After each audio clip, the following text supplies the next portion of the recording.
Welcome to the Healers Café, conversations on health and healing with Manon Bolliger, a retired and deregistered naturopathic physician with 30 plus years of experience.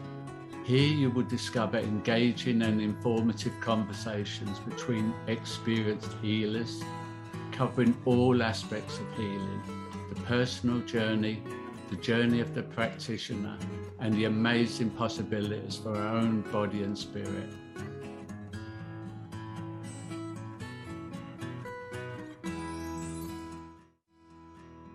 So welcome to the Healers Café. And I'm sitting here today with John Coleman, who's a naturopath, and he does Bowen Therapy and so many more things. But we've actually talked in 2020 on a podcast there, and maybe I should read your bio just so people who don't know you have a sense of who you are. But especially, your own experience in life. You had suffered symptoms of stage 4 Parkinson's disease and early stage multi-system atrophy. And you were diagnosed by 5 medical and complementary practitioners and severely dissatisfied with the treatment and prognosis that I don't doubt that you received from Western medical practitioners. So you decided at this point that you're going to find your way out of this. And I know that our first podcast was really all about that. So I'm not going to repeat all of this. I just really welcome you in our time period now, because like we were just noting, we haven't talked in 2 years, and there's a lot going on. So anyway, welcome and thanks for reaching out. Thank you. The 2 years, and I felt it was much longer because of everything that's happened in the interim and the turmoil around us. But it's been an adventurous and an exciting time, and a time of discovery as well as disturbance, I guess, in those 2 years. So very briefly, yes, you're right. In 1995, I was diagnosed with Parkinson's and I recovered, and that's been my work for many years. And then in 2015, I was diagnosed with stage 3 colorectal cancer, and chose a combination of Western medicine and complementary medicine with that. And recently I've been discharged both by my oncologist and the surgeon that I chose, and nobody wants to see me for another 5 years or so, if I'm still here. And but then I felt it was time to condense my experience and work into another book and really try and be comprehensive about treating neuro disorders. So on the 21st of October 2020, we released Rethinking Parkinson's Disease, which has been exciting for me because it incorporates all my background and all the causes that we know about, the trauma, the toxins, stealth infections, and talks about strategies. But on that day, I also decided that I'd have a massive heart attack. Oh my goodness. And it's what they call a widowmaker heart attack. And that's been a time for reflection, because obviously as a naturopath, I'm supposed to maintain wellness, and so a lot of people asked, and I had to ask what's going on. And when I think back, of course, Parkinson's, cancer, heart disease, all have the same causes. Our life choices, our toxins, the response to traumas, and in some cases, infections. So that was a time of reflection and recovery. And yes, my cardiologist has discharged me. He said he doesn't know how I survived, but I have, and I've got no heart deficiencies, etc., etc. So that's fine. Excellent Western treatment. Again, I had a stent placed, but then looking at complementary therapies. But then, of course, in the middle of all that, or around all that, really, we had this ridiculous or evil pandemic manipulation. And that affected so many of my patients. Yeah. And affected us also in that my wife has a traumatic brain injury from falls in 2018 and 2019, and that restricted our access to medical and non-medical care. Right. So how, explain a little bit, like in Australia, these lockdowns, did they use the same sort of excuses as here? It's full up and they can't deal with anything that isn't the big C word related, even though many of the hospitals were not at all full up. Was it the same kind of thing or different? Yes. And I happen to live in Victoria, the southeastern state, well, almost the most southeastern except Tasmania.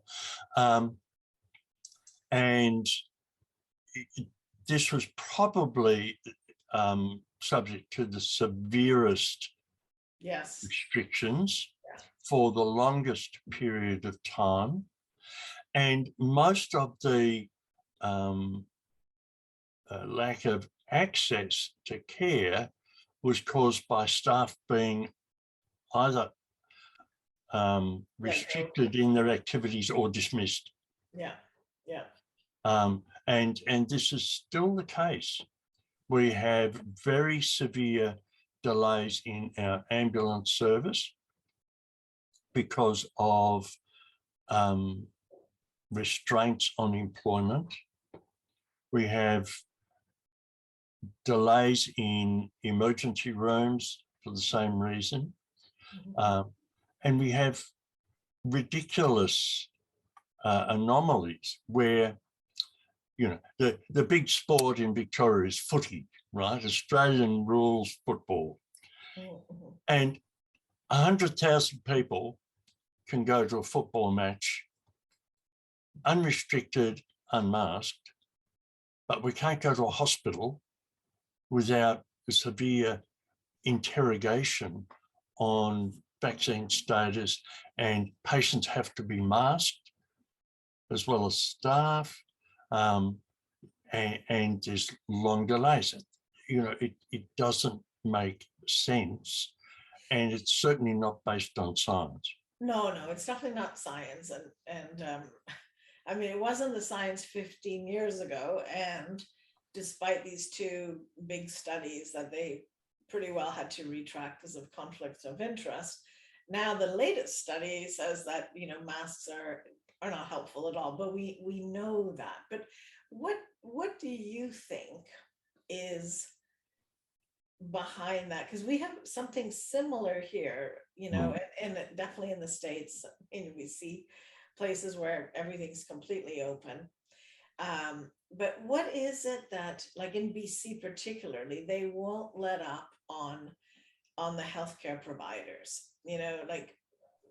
My dentist, like, I don't know if I'm going to stay in practice because I'm not going to take this poison, Sure. And of course, he doesn't want his staff to get it because he's a principled person. You do unto others what you wouldn't do to yourself. And and so many of our naturopaths are not sure what to do. It's fighting in courts now, but in Canada, you pay for the right to be heard, and it's almost prohibitive. Yes. Yes. Because when we get the whatever, I forget the name now, the persecutor, right, the one that we pay with our tax dollars to go against us. Sure. It gets really complicated. It's like, oh, now we just have to find another $1 million. It's like, it's almost impossible to even have a voice, but why do you think healthcare in particular, like, I'm not saying it's worse than pilots or this or that, because I've been looking at everyone, but why is it they're not letting up with that? Do you see the picture there? Yeah, because healthcare providers are very influential people. Now, even little guys like me, I've just got my little clinic out in the country, but people listen because patients come to us seeking advice, support, help, solutions. So authorities know that no matter where we are in the health field, at least some people, are going to listen to us. And because there is a message that's being pushed, anyone in the healthcare field who doesn't push that message becomes a danger to the profitability of the producers. And it all boils down to dollars.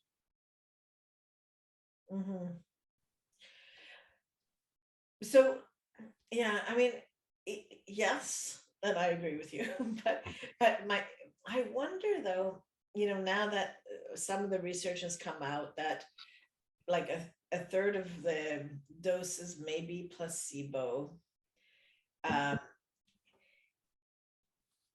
and that the doses are not all the same, and the ingredients are not all the same, and in fact there's no supervision pretty well whatsoever, and the people who have been whistleblowers have been absolutely shut up. So we may never get the end of this horrendous thing. But do you think that they're like, do they need doctors? Like, I'm just wondering whether, I know, and I do think the idea of it, that it's maybe a genocide, like, is not so far-fetched given how many people have died. But there's also the creation of endless chronic diseases that will fill coffers for a while for those that are not taken out from the get-go. But do you think they're doing something different for doctors and healthcare, or do you think it's all the same? They just, it's like they don't need them either. Like, they've almost become just drug peddlers, so many of them. Well, yeah, I think they want a controlled industry, and we have an authority here called the AHPRA, as Australian Health Practitioners Registration Authority, and AHPRA appears to have a lot of power. The interesting thing is that doctors, chiropractors, certain osteopaths are registered, and the statement from AHPRA is that healthcare providers will be disciplined if their advice varies from the authorized health statements, healthcare statements, not from the science. No. It's nothing to do. AHPRA doesn't say if it varies from the science or if it is not evidence-based. It says if it varies from the health message. And we know that the mainstream healthcare message is not based on scientific evidence. Correct. Yeah. No, so, that's exactly how they had it in Canada. Yep. Those are the notices we got. That was part of, the wrongful doing that some of us participated in. Because the thing is, you know, what's more important, your oath and your relationship to people, or being just saying the lines we're supposed to say. Yes, it's safe and effective, though I've never read the ingredients, though it's not available, though there's almost like no reporting because many doctors are so afraid to report. Sure. It's almost impossible because they get targeted. They get taken out. Yes. So naturopaths in Australia are somewhat luckier because we're not doctors of naturopathy in Australia. Yes. So we're not registered with APRA. Yeah. We have our own regulatory bodies. Now, there's been a lot of pressure over the years to standardize regulations, and there's been pressure, particularly from Western medicine, to register naturopathy with APRA. However, we've said, yes, we want national registration, but not through the Western medical model. We want it to be a naturopathic model so that the regulations are compatible with health. And so at the moment, even though we have to be very, very careful because they can target us through audits and seizing of patient files, etc., through different authorities, using the police in some cases, we haven't had that immediate pressure of regulatory authorities that you've had both in Canada and I think in the US as well, where doctors of naturopathy are registered with this mainstream regulatory body. Correct, yes. So I'm still practicing. Okay. I remain cautious about what I put on record, but we have also been very lucky. We've got a couple of wild card senators in Australia in the National Parliament who are demanding inquiries and asking a lot of very awkward questions to, So this has been, you know, a boon for us, and has helped the push towards more openness and less onerous restrictions. I don't think we will get a big move in Victoria until the end of the year when we have a state election. Right. And you know, hopefully the person we call the chairman will be replaced by someone with a little more humanity. Right. Yeah. We don't, here it's a little bit harder to know how that will go because our health, I guess, puppets is all I can say, because they're really never been in practice. So it's not about that. But they, I mean, they're being charged. There's all kinds of things, but there's nothing, you know, our court systems are so slow that, you know, half the world could be dead before we get heard, you know, for everything. So, and that's part of the system. But I think what in my reflection of what's going on a little bit is, and I think I shared at the very beginning, there's a sense of freedom to realize now that, you know, education and knowledge is one thing, you know, but integrity is integrity with that, and with your relationship to others is the most important thing. And do we really need the systems and the structures that are in place? You know, and I think this is the big wake up for so many people that are willing to walk away from their licenses. I mean, we have to do it carefully and figure out how you can still, because you can't practice medicine. No. As that's an owned term. But, you know, what type of medicine?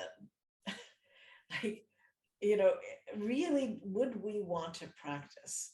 Why are we calling it that? And it's actually opened up so many very powerful discussions. Yes. And that was one of the reasons we went ahead and published my book, because we had lockdowns in 2019, as you know, and my publisher called me and said, look, you know, we're ready to go, but with all these lockdown restrictions, many of our authors are deciding not to release their book because they feel they won't get traction. And I said, no, I want you to go ahead, because what we need now is for patients to say, this is our power. Exactly. We are restricted from the direction from dictatorial medical professionals. Yeah. And that's certainly not all of them. You know, I've met some wonderful doctors, but some of absolutely. them choose to be controlling and dictatorial and demanding. Mhm. And I said, we want people to move away and become empowered in their own right, as they were, because let's go back to a traditional model of healthcare. Manon Bolliger here, and I want to thank you for taking actionable steps towards engaging your healing journey and helping others discover their path by watching, sharing, subscribing, and reviewing these podcasts. Every review and share helps spread the word, these different perspectives and choices and options for healing. And to thank you, I'd like to invite you to sign up to my free 7-sequence email tips on health and healing for everyday life. You can go to healerscafe.com tips. Thanks so much. And healthcare was self-help and family help and community help, with all that support around them, with wisdom from people who didn't necessarily go to college, but had the life history and background and experience to say, this is what's worked. Yeah.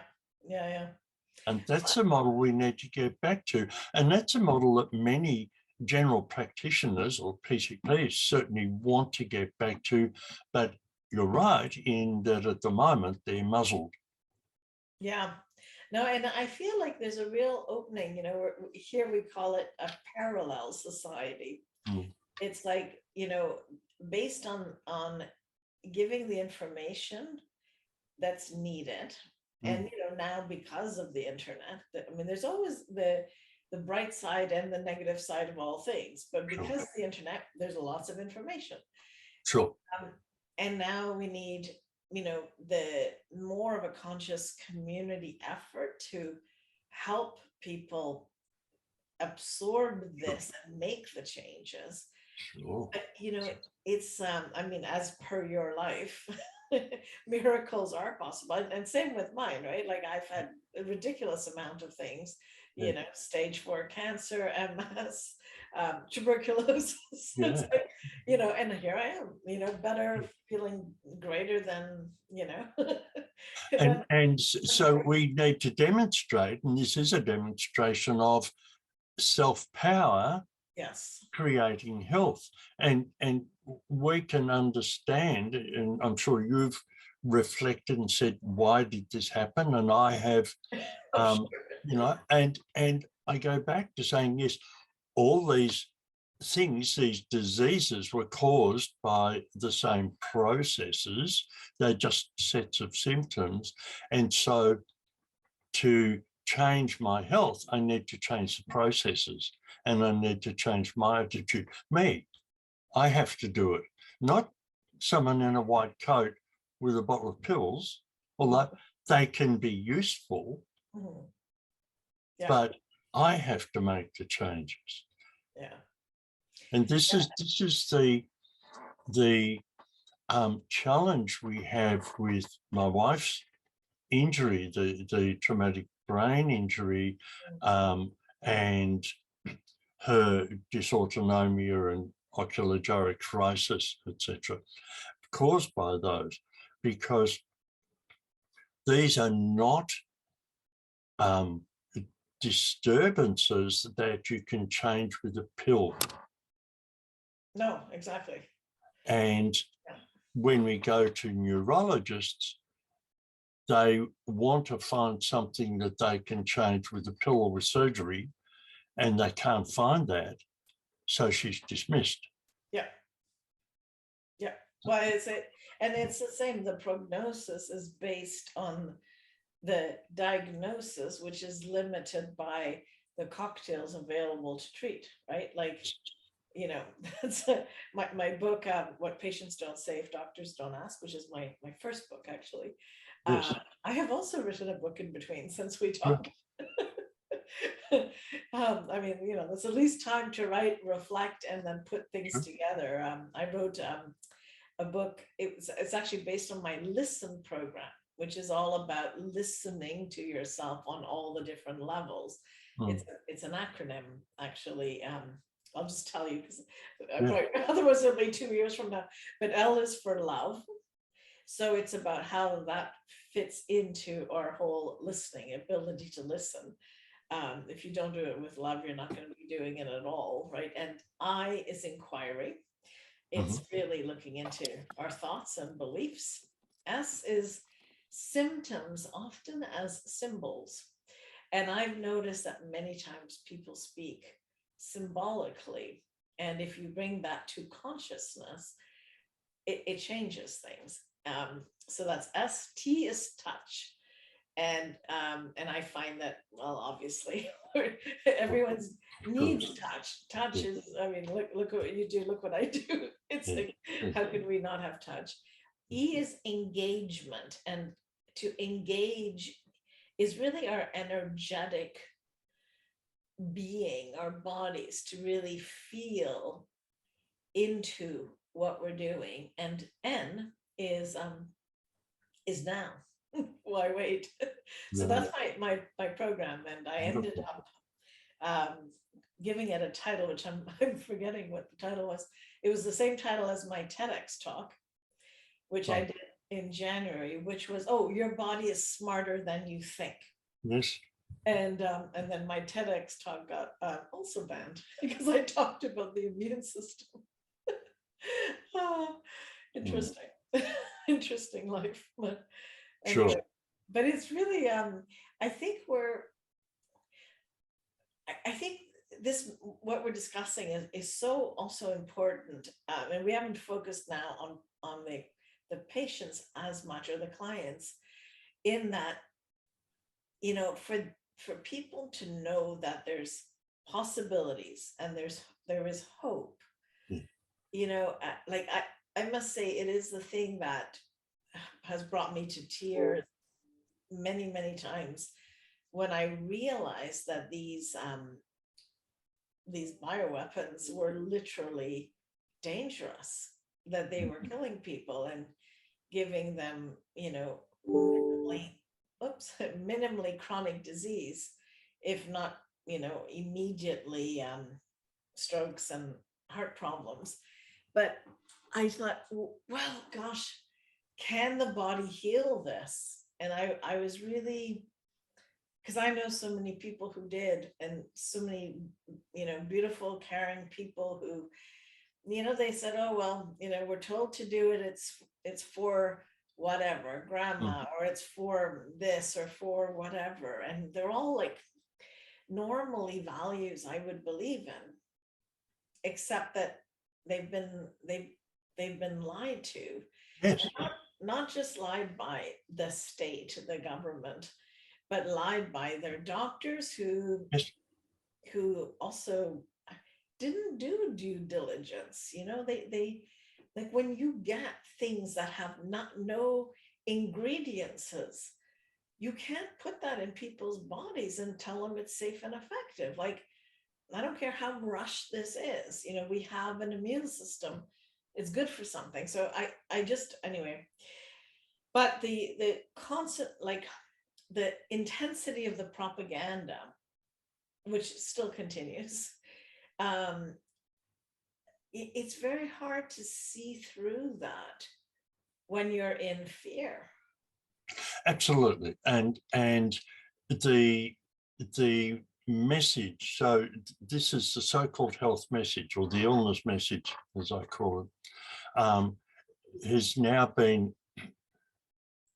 forced through the major communication channels, so that we've got, you know, mainstream media, television, radio, newspapers, the few that are left, and only one message can ever be broadcast on those media streams. Even our social media is now being controlled and censored and banned, because I believe there's profit in this message for the owners of those social media outlets. But you know, from a personal perspective, I was very distressed. You know, I'm not sure whether you know, but in 1983, my oldest boy died from leukemia. Yes, and that was difficult. Now, you know, my youngest son is now 49, and he works for a not-for-profit. He's a fine person. He's married, has a young son that they longed for years before they were able to conceive. And so, with the best will and pressure from his employer, he was jabbed. Yeah. And now he's diagnosed with thrombocythemia, which his doctor says, oh, that's genetic. Well, genes are switches. They need triggers. Yeah. And we know what the trigger was, but, you know, my boy's now, I don't think he realizes he's in danger. And it's been a danger caused by, as you say, lies and deceit. Yeah. Yeah. And distortion. So, you know, even in the family, we can't get away from it. No. I mean, it's the same in my family too. I have 3 adults, and 2 of them have have gone for it, and they're, you know, they're intelligent, they're bright, they're caring, you know, and I mean, and they even did, you know, research, but I realized that how it's like, I think this time it's like, and you could say, you know, historically, this is not the first time there's deceit and all that, for sure not. But the thing is, I think it was so intense this time. And it was also in the research itself, there was deceit. Yes. You know, and that's like, that's beyond even what I expected. You know, it's like, well, if it's in the Lancet, you know, and I knew there was a bad research, you know, it has happened, but it's like, you know, I should really believe it, you know, on some level, they've done their job, you know. And then I'm looking at the, you know, parameters of what they're researching and seeing, and even the Pfizer work. I mean, how that was even considered research is beyond me, you know. But at the time, it's like, well, I had questions, but I'm not a researcher. And that's the thing, a lot of doctors aren't researchers. You know, they'll read the conclusions. If it looks like the numbers are possibly right, they may not ask all the questions, you know. And I remember having discussions with my daughter saying, well, but look at the statistics. And I'm like, okay, you know, I'm not an expert in statistics. What are they comparing to, you know? Exactly. And then it's like, it's so deceitful that I couldn't pick it up to give a true counter argument by last year. Now I can, but by last year, I didn't have it within my means to, you know, to change that course of history. And, you know, and it's, Yeah, and I don't want to end on a negative note. I mean, people who have survived it still are alive, Sure, and sure. they still, like, if they're willing to look into this, they can then get the proper tests and get the D-dimer test and get, see what's going on and question their doctors, educate their doctors. I mean, Sure. if you're on Telegram or if you're on any of the sort of, whatever conspiracy truth channels, Mm.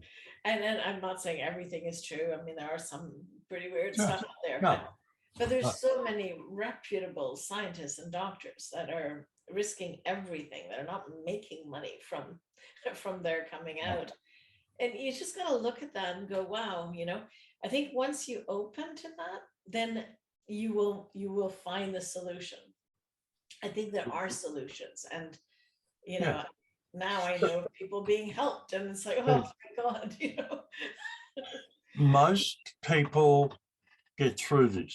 The distress is that a very important minority don't, and I want to see the arising more compassion and understanding and flexibility. Look, what people's choices are their choices. That's fine. And many people we know are very lazy. They don't want to do research. They don't want to know. They don't want to find out. They want to be told what to do. That's fine. That's their choice. But my distress is when we see someone. I saw a beautiful young woman last week, 18 years old, chronic Lyme disease, very fragile, very debilitated. For each of the first 2 services, she was extremely ill. And so what was the decision? Let's go and have the third. Yeah. That's the sort of lack of care that beggars belief. Yeah. It's, I mean, and I'm assuming it's the same, but having a near-death experience on the first one is not an excuse not to have the second. The only excuse for not getting the second or the third is to actually die. Yeah, it would appear. I mean, it seems that way. I mean, it's just it's the word in English, unconscionable. Is that the word? Yes. Yeah, but that is really it's very, very shocking. And but, yeah, in the meantime, I do get a lot of questions from patients and saying, should I? And I say, I can't tell you. Right. Here's my experience and my choice. You need to make your own choice, and some do and some don't. But whether or not they do, people are still getting well. I see patients who are reversing their Parkinson's symptoms or their MSA or their PSP symptoms, doing well with motor neurone disease, ALS. And so there's still good things happening. Yes. And people still standing out bravely. And we have in Australia our 2 senators who are standing up courageously. We are having people who are prepared to go to prison because they've made statements. So good things and powerful things are happening. And I have faith that we will survive this. Yeah, good.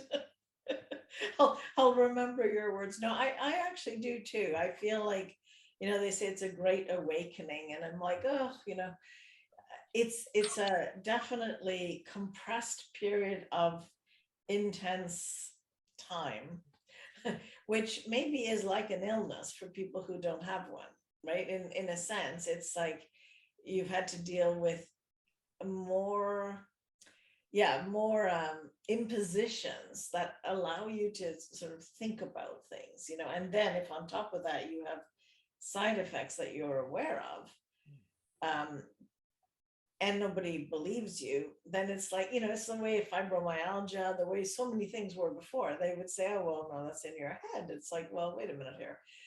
I think there's enough work out there that, the complementary, or I don't know what to call us, the health focused doctors and practitioners, have put out there that there's enough hope.